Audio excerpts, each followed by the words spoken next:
Thomas yawned as he felt the warmth spread through his boiler. He heard the quiet conversation of Percy talking with his driver, something to do with the post.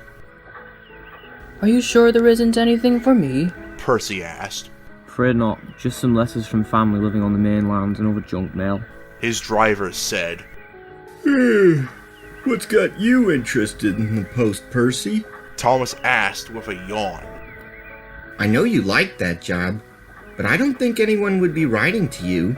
You don't even have a post box for Tom Tipper to put any letters in, he added cheekily. Percy rolled his eyes and scoffed. I'm looking for letters from my friends on the other railway, Thomas. I worked in many little yards before Sir Topham Hatt bought me and I came to live on Sodor. Our drivers helped to keep us in touch by writing letters. I've gotten a few recently, but none from Ginty and Pug. You remember them, right? They came to help while we went to London to visit. Thomas did remember them, and he could remember making a fool of himself in front of Ginty as he was showing off. Ginty had laughed at him, but they became friends by the time he and the other visiting engines returned back to their own railways. I do, and that's strange indeed. You told me you were good friends with them, right? Very good friends indeed. It's strange I've not gotten any letters from them. My driver has sent 2 letters asking if they are fine and to respond, but I've not heard anything since. I'm worried they might be withdrawn. Pah! Thomas scoffed. As if that could ever happen. Shunters like Ginty and Pug are indispensable. Even if the other railway is pushing for more of those diesels like that one that came to the mainline sheds, we'll always have a place here. I don't know, Thomas, Percy said, unsure. Thomas huffed out of the sheds and went to pick up his coaches. I'm sure they're fine. If I can, I'll go over and see what's keeping letters from them, he hissed to himself, although he wasn't sure just how he would get the travel to the mainland. His chance came sooner than expected. Thomas was just puffing into Ellsbridge with his afternoon train when the yard foreman walked up. There is an order for a shipment of stone to be brought down to Barrow and furnish. Sir Topham Hatt says there are no spare engines other than you, Thomas. Think you can manage? Thomas fizzed with excitement. Certainly, I can do that. Then the job is yours. Daisy will handle your passengers till you get back. It's a long way to get there, she'll be quick. And then he walked away.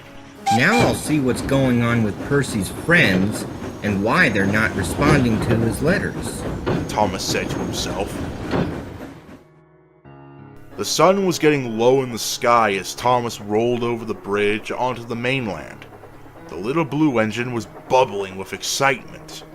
It had been years since he had last been there, and he was eager to see how much had changed. He chuffed past the station over to the goods yard. As he rounded the bend and crossed under the road, Thomas was struck by something. Some coal bunkers laid near the trackside. A coal chute nearby was covered in rust with an old sign hanging from one bolt. Out of order. A nearby water column had a similar sign hanging from its release chain. This is odd. How do you keep a shunting engine fueled without coal? He thought. As Thomas came into the yard, he was struck by how silent it was. Trucks were all in the sidings, tidily arranged, and yet there was no engines to be seen. No clouds of steam and smoke in the air to give any hint that they were there. The air began to get cooler, and a mist was starting to form. That's odd. How come I don't hear any whistles? A yard needs a pilot engine to look after it. Where are they? A yard foreman walked up. Just leave your train there. We'll get a shunter to move it later, came the gruff response. Thomas looked around. He didn't see any other engines apart from himself. Before he could ask, he heard a growl and a roar from behind. Quickly, a big mainland diesel roared by, its dark blue and yellow paint standing out from the long train of dirty trucks.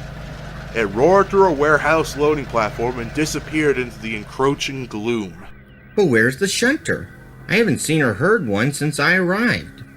Who's over there? Thomas looked over to see a faceless diesel rumble past, dragging a train of tankers. It seemed to growl louder as it passed by. As he looked around, he noticed signs.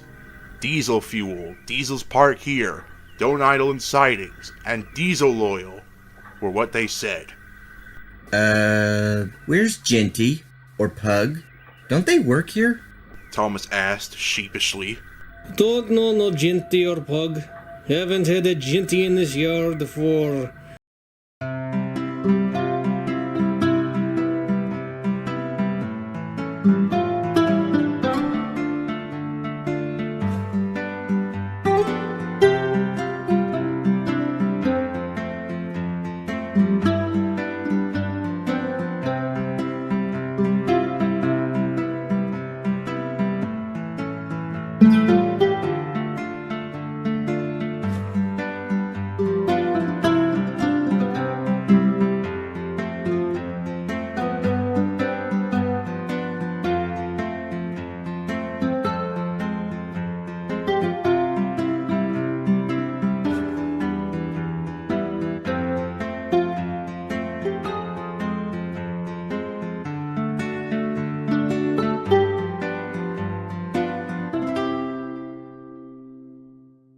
Ugh, I don't bloody know.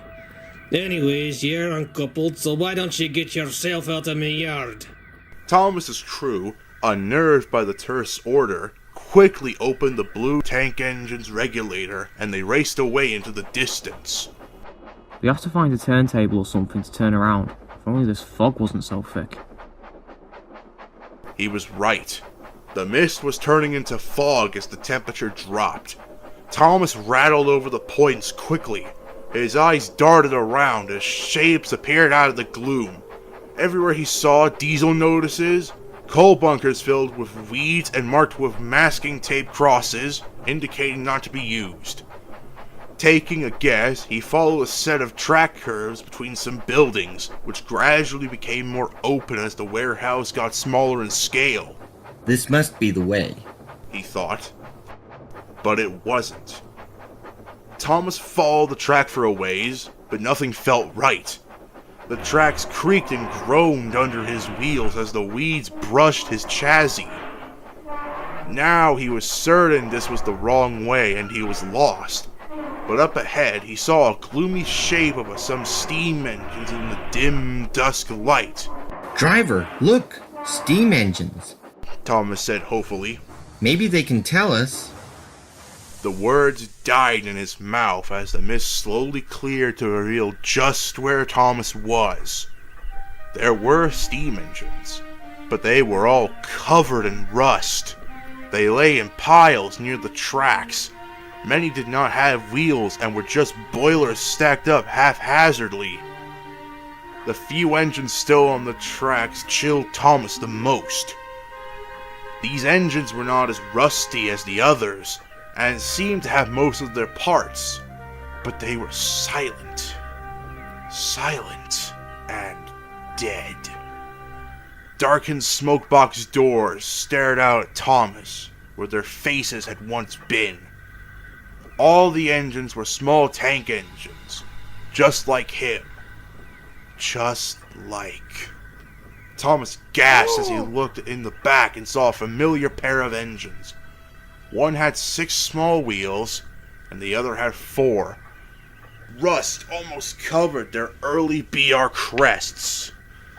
I think we should head back. The driver stammered. Thomas said nothing, but he quickly puffed away the moment his regulator opened. The scrap engines faded away from view, and soon they were lost in darkness and distance.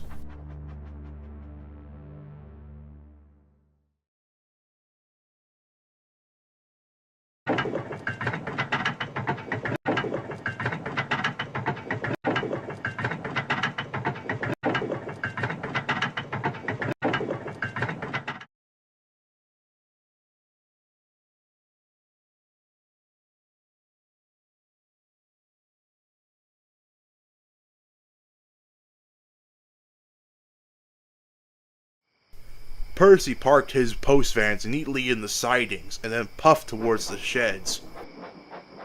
As he chuffed over, he noticed one berth's doors were closed up tight. He puffed into his berth and saw Thomas sitting silently. Thomas?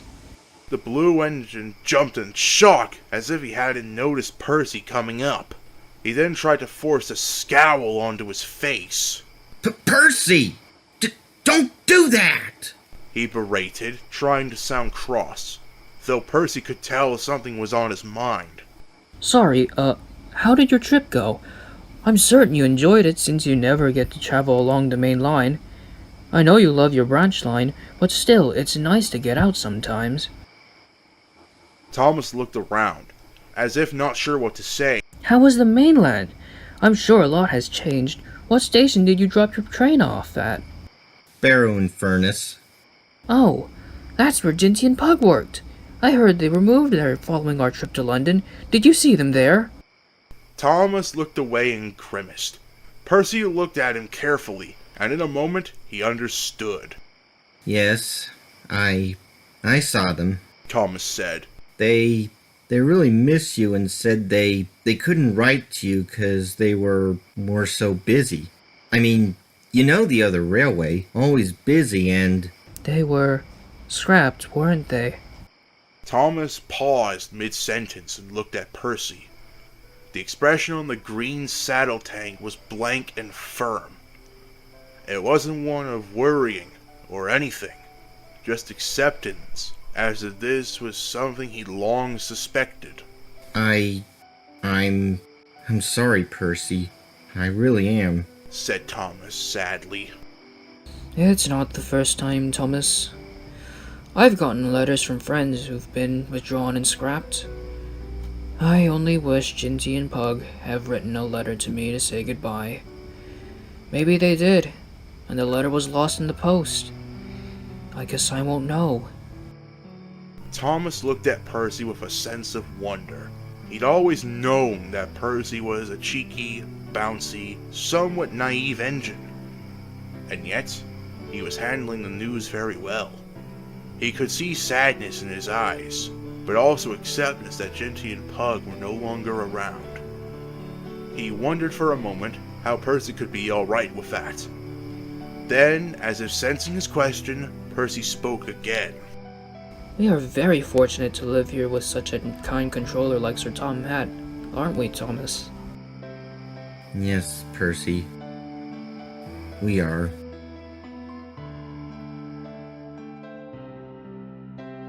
It took a while for the engines to move on. Percy recovered in remarkable time. Soon he was cracking jokes with the trucks and being cheeky as always. Thomas took some time. Sometimes, when he was in the shunting yards, he'd stare out along the main line, retracing his way back to those cold sightings in his mind. Eventually, work shoved those thoughts out of his mind, and a smile soon crossed his face once more. But it would be a long time before Thomas would ever dare journey